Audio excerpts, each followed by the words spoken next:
Hello friends, आइए आज new chapter पर हम डिस्कस करेंगे लॉगरिथम्स का। ठीक है, ये न्यू चैप्टर्स है। देखिए एक्सपोनेंशियल के हमने चैप्टर्स फिनिश किया है। ठीक है, न्यू चैप्टर लॉगरिथम्स पर हम डिस्कस करेंगे। पहले इसका मीनिंग जानेंगे। ठीक है, मीनिंग जानने से पहले जो ये वर्ड्स है आप इसका ये ओरिजिन क्या है इसका। ठीक है, ये जो लॉगरिथम्स है इसका ओरिजिन जो है ग्रीक है। ये ग्रीक वर्ड से लिया गया है। ठीक है, ये ग्रीक वर्ड से आपको ये धारण किया गया है। ठीक है, लॉजिकल लैंग्वेज है, आप ऐसे इसको समझे। तो ये हालांकि ग्रीक वर्ड है और लॉगरिथम्स जो हमारा एक ग्रीक वर्ड है। इसका देखिए कंपोजिशन क्या क्या होता है पूरी डिटेल्स में। जैसे अगर देखें तो ये दो वर्ड से मिलकर बना हुआ है, लोगोस प्लस अर्थ मोस। ठीक है, ये दो हमारा वर्ड्स है। ठीक है, यही दो वर्ड से मिलकर के हमारा लॉगरिथम्स तैयार हुआ है। यहाँ पे लोगोस का जो अर्थ है रेशियो होता है और प्रोपर्शन होता है। प्रोपर्शन। ठीक है, अब देख रहे हैं लोगोस का जो अर्थ है रेशियो या प्रोपर्शन होता है और अर्थोम्स का जो अर्थ यहाँ पे होगा नंबर्स होते हैं। तो जब ये दोनों को कंबाइन टुगेदर आप जब मिलाइएगा, टुगेदर जब इसे देखेंगे, ठीक है, तो टुगेदर हमारा क्या बनता है, लॉगरिथम्स बनते हैं। लॉगरिथम्स। ठीक है, ये हमारा कंसेप्ट निकल के आता है। बोल सकते हैं कि this refers to the way of exponentials or exponents that can be defined as a power that's given on some things that evaluate the correct answer। ठीक है, तो यहाँ पे हमारा इस प्रकार से लॉगरिथम्स को देखा जाता है। आप ये समझे कि ये जो रेशियो है या प्रोपोर्शन है एक प्रकार का पावर ही है। ठीक है, एक प्रकार का क्या है, यहाँ पे पावर को इंडिकेट करता है। तो ये हमारा लॉगरिथम्स का कंसेप्ट है। इसके अंतर्गत हम देखेंगे आपको इसका फंक्शन क्या है, फॉर्मूलाज क्या होते हैं। ठीक है, ऐसे लॉगरिथम्स की डेफिनेशन आपने अभी गेट किया। ठीक है, बट गेट करने से पहले जो है आप इसका ये खासियत जान लीजिए कि एक्सपोनेंट हमारा एक चैप्टर था, एक्सपोनेंट। ठीक है, एक्सपोनेंट्स हमने पावर्स एंड एक्सपोनेंट्स सर्ट्स ये सब हमने पढ़ा। ठीक है, इसके बाद जस्ट इसी का चैप्टर है एडवांस लेवल है। ठीक है, जो ओवरकम करता है, यानी एक्सपोनेंट सर्ट्स का ये ओवरकम है। मतलब इसमें जो इश्यूज होता था, जो प्रॉब्लम होता था, इसमें जो हम गेट नहीं कर पाते थे, वो लॉगरिथम चैप्टर आपको क्या करेगा, एडवांस फीचर देगा जिससे आप वो कर सकते हैं। तो देखिए इसका सिंपल सा वे है कि लॉगरिथम एक हमारा ऐसे कंसेप्ट को मैथमेटिक्स में विस्तार करता है जो पावर कुछ भी दे रखा हो, समथिंग पावर कुछ भी दे रखा हो, आप इसे इजी वे जो है, ठीक है, गेट कर सकते हैं। ठीक है, समथिंग कुछ भी पावर दे रखा हो आप इसे प्राप्त कर सकते हैं। ये लॉगरिथम का मेन कंसेप्ट है। जैसे एक्सपोनेंट में अगर समथिंग आपको पास ऐसे कुछ क्वेश्चन दिया जाए, ठीक है, और सिंपली कहा जाए व्हाट, ठीक है, मतलब एक्सपोनेंट में, सॉरी लॉगरिथम में एक्सपोनेंट में ऐसे क्वेश्चन दिया जाए और सिंपल व्हाट दिखाया जाए, तो आप इसे क्या आंसर देंगे। ठीक है, तो ऐसी कंडीशन में आप देख रहे हैं कि यहाँ पे तो अननोन वेरिएबल है। ठीक है, मतलब यहाँ पे वेरिएबल एक्स वाई है। ठीक है, तो यहाँ पे आप लॉगरिथम का यूज जैसे करेंगे तो डायरेक्ट ये 3x plus Y into log 2 के राइट में हम राइट कर लेते हैं। अब यहाँ पे log 2 का जो वैल्यू होगा इसे आप मल्टीप्लाई कर लीजिएगा तो कोफिशिएंट रूप में आपका ये फाइनल आंसर मिल जाएंगे। ठीक है, हालांकि एक्स वाई यहाँ पे आपके पास वैल्यू नहीं है, यहाँ पे हाइड किया गया है, बट आपको इस फॉर्म में आप ले आ सकते हैं। बट आप एक्सपोनेंट फार्मूला का यूज करके क्या इसे आप इस फॉर्म में राइट कर सकते हैं, तो नो, इसका आंसर हो जाएगा नो। ठीक है, क्यों, क्योंकि यहाँ इसका आप देख रहे हैं कि यहाँ डिमेरिट को शो करता है। इस डिमेरिट को ओवरकम किया अर्थात क्लियर किया हमारा लॉगरिथम चैप्टर में। ठीक है, ऐसे ऐसे बहुत सारे डिफिकल्ट क्वेश्चन होते हैं जो आप इजी में सॉल्व कर सकते हैं। जैसे एक अन्य क्वेश्चन लीजिए, ये तो खैर थोड़ा इस प्रकार से हो गया। आप इसमें लॉगरिथम्स का मेन कांसेप्ट समझेंगे कि क्या एडवांटेज क्या है इसमें। जैसे सपोज दैट आपको सॉल्व करने हैं ये आपको सॉल्व करने हैं, तो आप सिंपल में आप देख रहे हैं कि यहाँ पे पॉसिबिलिटी नहीं है, एक्सपोनेंट का यूज करके हम इसे सॉल्व नहीं कर पाएंगे। वैसी कंडीशन में लॉगरिथम का यूज करके हम यूज करते हैं। जैसे लॉगरिथम प्रॉपर्टीज यूज करते हैं, ठीक है, तो आप इसे सिंपल से क्या कर लेते हैं, तोड़ लेते हैं। आप देख रहे हैं सिंपल में जो है आप इसे तोड़ पाते हैं।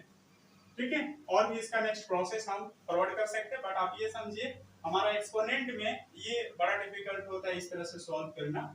बट हम लॉगरिथम्स का प्रयोग करके आप इसे आसानी से सॉल्व कर सकते हैं।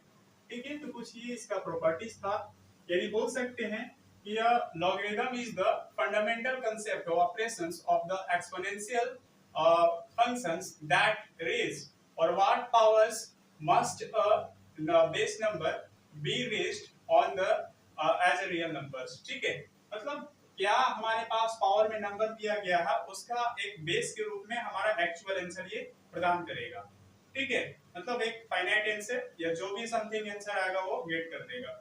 ये लॉगरिथम्स का कांसेप्ट है, पावर समथिंग कुछ भी दे रखे आपको ये रिजल्ट देगा। सपोज दैट कीजिए, अब यहाँ पे हम लोग लॉगरिथम का कांसेप्ट कैसे गेट करते हैं। सपोज दैट कीजिए a के पावर b है और इसका हमारा जो वैल्यू आया, ठीक है, n, जो ये नेचुरल नंबर से बिलोंग करता है, ये n, ठीक है, ये हमारा टोटल नेचुरल नंबर से बिलोंग कर रहा है। तो इसे आप लॉगरिथम्स में कैसे आप सॉल्व करेंगे। a के पावर b इक्वल n है, तो आप इसे इंप्लीकेशन का साइन लेकर दिखा सकते हैं, राइट कर सकते हैं b equal log n base a। ठीक है, आप इस तरह से इसको रीड कर सकते हैं। यहाँ पे a जो है हमारा बेस बन जाता है और n जो है आर्गुमेंट है, आर्गुमेंट और रिजल्ट बोल सकते हैं इसको। ठीक है, आर्गुमेंट या रिजल्ट बोल सकते हैं। ठीक है, क्योंकि इनवर्स होता है, इनवर्स फंक्शन होता है एक्सपोनेंशियल का, तो आप इसे डायरेक्ट इस फॉर्म में राइट कर सकते हैं। ठीक है, जहां पे हमारा b क्या हो जाएगा, real number, abc positive real number हो सकते हैं। ठीक है, और इस फॉर्म में हम इसे राइट कर लेते हैं। तो इसी तरह से अन्य चीजों को भी आप राइट कर सकते हैं, जैसे स्क्वायर फॉर्म में आपको मैं दिखाऊं। जैसे आप टेबल को कैसे लॉग फॉर्म में राइट करेंगे, जैसे सपोज दैट कीजिए 1 का स्क्वायर 1 होता है। ठीक है, इधर इसको लॉग फॉर्म में राइट करना है। 2 का स्क्वायर 4 होता है, 3 का स्क्वायर 9 होता है, 4 का स्क्वायर 16 होता है, 5 का स्क्वायर 25 होता है, 6 का स्क्वायर 36 होता है, 7 का स्क्वायर 49 होता है। ठीक है, अब इसे आपको लॉग फॉर्म में राइट करना है, अन्य भी स्क्वायर ले सकते हैं। तो लॉग फॉर्म में कैसे राइट कीजिएगा, तो देखिए लॉग फॉर्म में राइट करने के लिए आपके पास ये जो 2 है पावर ऑलरेडी यहाँ पे राइट होगा, और लॉग इसका बेस क्या है 1 है, तो 1 ले लेंगे, और आर्गुमेंट क्या है, रिजल्ट क्या है, तो 1। ठीक है, तो इस फॉर्म में आप इसे राइट कर सकते हैं। अब ये 2 के पावर 2 इक्वल 4 आया, तो इसे लॉग फॉर्म में कैसे राइट करेंगे आप, तो यहाँ पे 2 है पावर, तो 2 राइट कीजिए, फिर लॉग ले आएगा। ठीक है, बेस यहाँ पे 2 है तो बेस 2 दे लीजिए, और यहाँ पे रिजल्ट क्या आया है, 4 आया है। ये आर्गुमेंट क्या मेरे पास है, तो 4 है। आप इस तरह से राइट कर सकते हैं।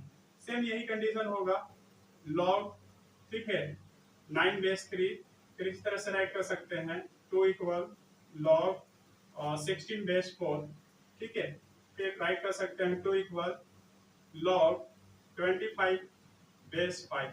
ठीक है, थोड़ा हट के राइट किया जाता है इसको, यहाँ पे राइट हम लोग करेंगे थोड़ा स्पेस लेकर के। फिर यहाँ पे राइट कर सकते हैं 2 इक्वल लॉग 36 बेस 6। ठीक है, ऐसे अन्य नंबर को आप इसे राइट डाउन कर सकते हैं। ठीक है, तो देखिए ये इक्विवेलेंट होता है कि नहीं, इसे आप प्रूव भी करके देख सकते हैं। सपोज दैट कीजिए मैं एक को आपको दिखाता हूँ। ठीक है, ये ट्रू है या गलत है, जैसे आप देखिए ये इक्विवेलेंट होता है या नहीं होता है दोनों। जैसे हमने इम्प्लीकेशन का साइन दिया, इसका मतलब ये होता है कि आपस में क्या है, दोनों बराबर हैं। तो इसका सिंपल सी आप ये देख लेंगे कि जैसे हम यहाँ पे 2 बराबर log 1 बेस 1 राइट कर रहे हैं। ठीक है, तो क्या आप इसे ऐसे भी राइट कर सकते हैं, 2 इक्वल log 1 का स्क्वायर बेस 1 दे सकते हैं, कोई दिक्कत नहीं होगा। ठीक है, अभी जब यहाँ पे स्क्वायर होता है, तो अभी तो मैंने प्रॉपर्टीज लॉगरिथम का नहीं बताया, बट आप याद रखेंगे जब यहाँ पे हमारा आर्गुमेंट पर या रिजल्ट पे कोई स्क्वायर होता है, तो आप इसे ऐसे राइट कर सकते हैं 2 log 1, ठीक है, बेस 1। इस तरह से आप इसे राइट कर सकते हैं। ठीक है, तो इसके बाद डायरेक्ट राइट कर सकते हैं 2 इक्वल 2 इंटू 1। देखिए फॉर्मूला आता है कि लॉग, ठीक है, यहाँ पे समथिंग कुछ भी है और बेस भी ही है, समथिंग इक्वल है, यानी आर्गुमेंट और बेस हमारा जब दोनों सेम होता है तो ऐसी कंडीशन में आंसर 1 आता है। ठीक है, इसी का फॉर्मूला का यूज करके हमने यहाँ पे क्या राइट किया, 2। तो अब देख रहे हैं कि 2 इक्वल 2 आ गया। ठीक है, 2 इक्वल क्या आया, 2। आपको यहाँ 1 के स्क्वायर 1 प्रूव करना थी, देखिए कट जा रहे 1 इक्वल 1, ये क्या हो गया, वेरीफाई हो गया। खैर ये तो 1 था। इसी तरह से आप अगर यहाँ पे देखेंगे सपोज दैट कीजिए हम 36 का स्क्वायर ले रहे हैं, तो आर्ग्यूमेंट्स क्या आता है 36, ठीक है। अब यहाँ पे देखिए कैसे कीजिएगा, 6 का स्क्वायर कीजिएगा, पावर भी 6 रहेगा। अब यहाँ पे 2 लिखा आएगा, पावर 6 रहेंगे, ठीक है। अब यहाँ पे क्या हो जाएगा, यहाँ पे 1 आ जाएगा, ये पावर की जगह पे 6 आएंगे, ठीक। तो यहाँ पे भी क्या आ जाएगा, सो यहाँ पे वेरी सॉरी, पावर 2 है तो 2 यहाँ पे सही है। अब यहाँ पे 1 आ जाएगा और ये 2 होगा, तो अगेन 2 इक्वल 2 दिख रहा है, बट यहाँ पे 1 इक्वल हम 1 नहीं लाना है, आपको ये दिखाना है कि 6 का स्क्वायर 36 होता है, ठीक है। तो क्या आप ऐसे राइट कर सकते हैं, 6 का स्क्वायर इक्वल 6 का स्क्वायर, कोई दिक्कत नहीं है, ठीक है। पावर 2 दे रखा है, बेस में भी इक्वल है, तो कोई हमारा डिफिकल्ट यहाँ पे नॉन बैलेंस कंडीशन में नहीं है, तो आप इसे राइट कर सकते हैं 6 का स्क्वायर इक्वल 6 का स्क्वायर 36। ये इस तरह से आप वेरीफाई करके दिखा सकते हैं, ठीक है। ऐसे किसी भी नंबर को आप राइट कर सकते हैं। सपोज दैट कीजिए आपको 11 का क्यूब याद है, 11 का क्यूब जो होते हैं 1331 होता है। आप इसे लॉगरिदम में इंप्लीकेशन जैसी करेंगे तो क्या आ जाएगा, यहाँ पे यही शो करेंगे, लॉग 11 आर्गुमेंट, ठीक है। अच्छा, रिजल्ट हमारे पास आर्गुमेंट आया है 131 बेस 11, ठीक है। इक्वल में क्या राइट करेंगे, 3 करेंगे। तो इसको देखिए, ये हमने ऐसे राइट कर लिया, ठीक है। लॉग आर्गुमेंट 1331 बेस 11 इक्वल 3 है, ठीक है। बस इसी का पावर जो है यहाँ इक्वल में चला जाता है, बेस आपका अगेन आपका, ठीक है, आर्गुमेंट का बेस बन जाता है। तो इसे वेरीफाई अगेन करना चाहे तो आप राइट कर सकते हैं, लॉग, ठीक है, 11 का क्यूब बेस 11 इक्वल 3 है। फिर वही देखिए, लॉग 11 बेस 11 इक्वल 3, यानी 3 into 3, ठीक है। फिर 11 का क्यूब इक्वल 11 का क्यूब कीजिएगा तो क्या आएगा, 11 का क्यूब इक्वल 1331, जो प्रूव्ड भी हो जा रहा है, वेरीफाई भी हो जा रहा है। ये देखिए हमने अभी बताया था कि लॉगरिदम्स जो है एक्सपोनेंशियल फंक्शन का, इसका इनवर्स प्रोसेस को शो करता है, जस्ट ये इनवर्स का काम करता है, ठीक है। आप देख रहे हैं कि जस्ट उल्टा यहाँ पे काम हो रहा है, समझ में आ रहा है। तो इस फॉर्म में हम, ठीक है, लॉगरिदम को प्रोसेस करेंगे। इसका एक बड़ी एडवांटेज ये है कि आपको ज्यादा से ज्यादा डिफिकल्ट पावर को ये कैलकुलेट करने में बड़ा सहयोग करता है। अगर हम देखिए व्हाट आर द यूज, ठीक है, what are the uses of logarithms, ठीक है, लॉगरिदम्स का प्रयोग क्या है, किन क्षेत्रों में किया जाता है, तो बोल सकते हैं कि mostly logarithms are used in the mathematics, science, physics and engineering fields to calculate the difficult calculus, ठीक है। वो डिफिकल्ट हमारा जो कैलकुलस होता है फील्ड में, वो उसको डिफिकल्ट प्रोसेस करने के लिए हम प्रयोग करते हैं, इंप्लीमेंट करते हैं, ठीक है। तो इसका बहुत ही विस्तार है, क्योंकि हमारा एक्सपोनेंट के सहारे से ज्यादा वर्क नहीं हो पाता है। पावर एक्सपोनेंट सर्च जो चैप्टर है उसके सहारे से हमारा फील्ड में ज्यादा सफलता नहीं प्राप्त कर सकते, बट लॉग की सहायता से बहुत ज्यादा एडवांटेज दे रखा है, क्योंकि आपको लॉग ये प्रदान करता है। सपोज दैट कीजिए आप यहाँ पे राइट करते हैं log 2, अब इसका वैल्यू क्या होगा, तो इसका ऑलरेडी यहाँ पे टेबल है, दे रखा है 0 पॉइंट समथिंग जो भी कुछ आएगा, ठीक है। ये log का वैल्यू आपको प्रदान करता है।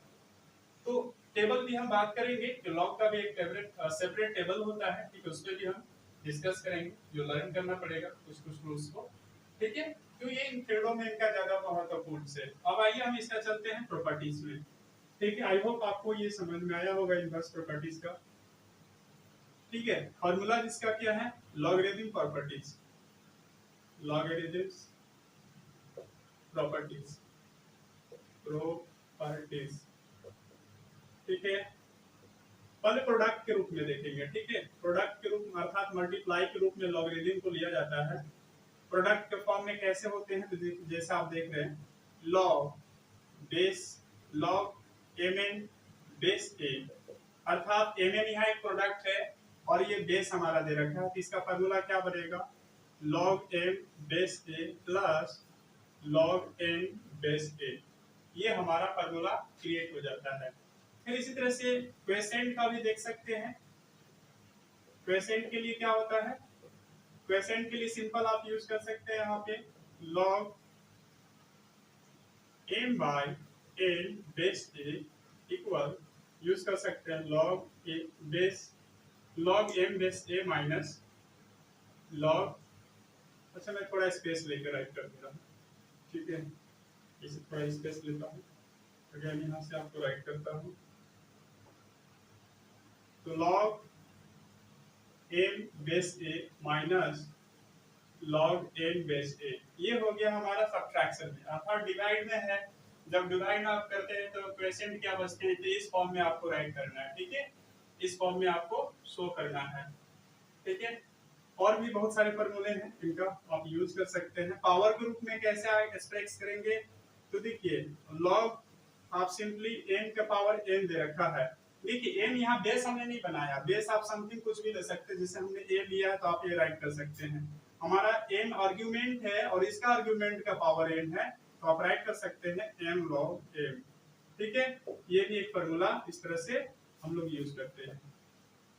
फिर अगर समथिंग इस तरह से हो log b बेस a, तो आप इसे कैसे राइट करेंगे, log b by log a, और यहाँ पे बेस आप जो देना हो, जैसे सपोज दैट अगर x देने की इच्छा है तो क्वेश्चन अनुसार आप बेस को इंप्लीमेंट कर सकते हैं, ठीक है। तो इस तरह से हम इसको राइट करते हैं। ये फार्मूला है जो मैं क्वेश्चन के अनुसार और सॉल्व करके बताऊंगा, ठीक है। जैसे जैसे क्वेश्चन आएंगे, ठीक है, उसके अनुसार हम सॉल्व करके आपको बताएंगे, ठीक है।